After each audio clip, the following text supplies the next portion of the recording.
let's start with the good parts. What's to love?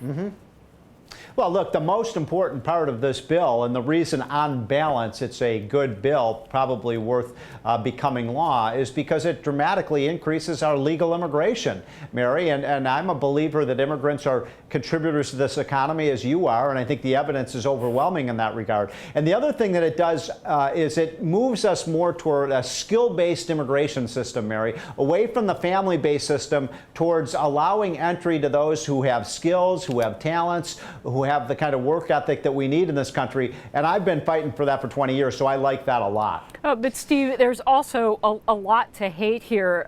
First and foremost, the amount of money that Republicans put on this bill for border security. I mean, what are we, Fortress America? I like, yeah, you have to wonder whether we're building a Berlin Wall around this country. And, you know, I like the line that Tom Coburn had, the Republican from Oklahoma, when he said that this is a Border Patrol stimulus, you know, because we're spending so much money on the border. And the truth is, Mary, we've already done that. If you go to the border today, the Mexican border, it's already been pretty much militarized. This almost doubles the resources down there. As one of my Senate sources said, you know, these Border Patrol agents are going to be tripping over themselves because there's so many. They had 20,000 new people down there.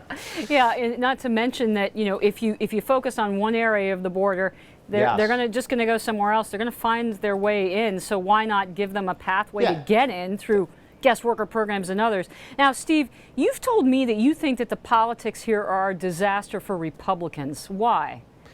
You know, I didn't think that 6 months ago after the election. I thought Republicans would really coalesce around this issue and realize they've got a big problem with Hispanic and Asian voters, which clearly they do, and this would be kind of a slam dunk. And it's turned out to be just the opposite. And what's happened is this issue has completely split the Republican Party.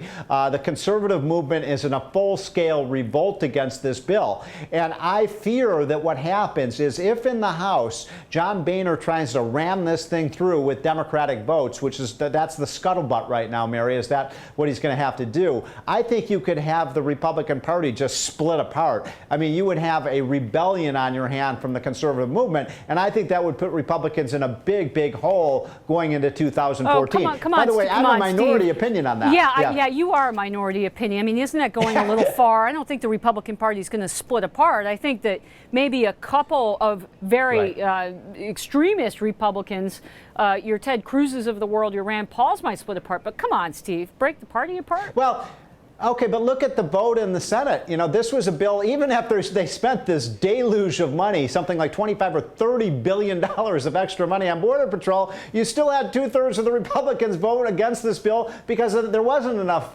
border security here. So I do believe this is the passions are so hot on this issue in this town of Washington, D.C., and among the Tea Party groups and so on, that I think it does have the real risk of having conservatives stay home in November of 2014 if they feel like they've been double-crossed by the Republican leadership. Well, Steve, there's always the chance that they go home to their constituencies, they hear another story, and they change their mind thanks to the leadership of those 14 Republicans. I hope so.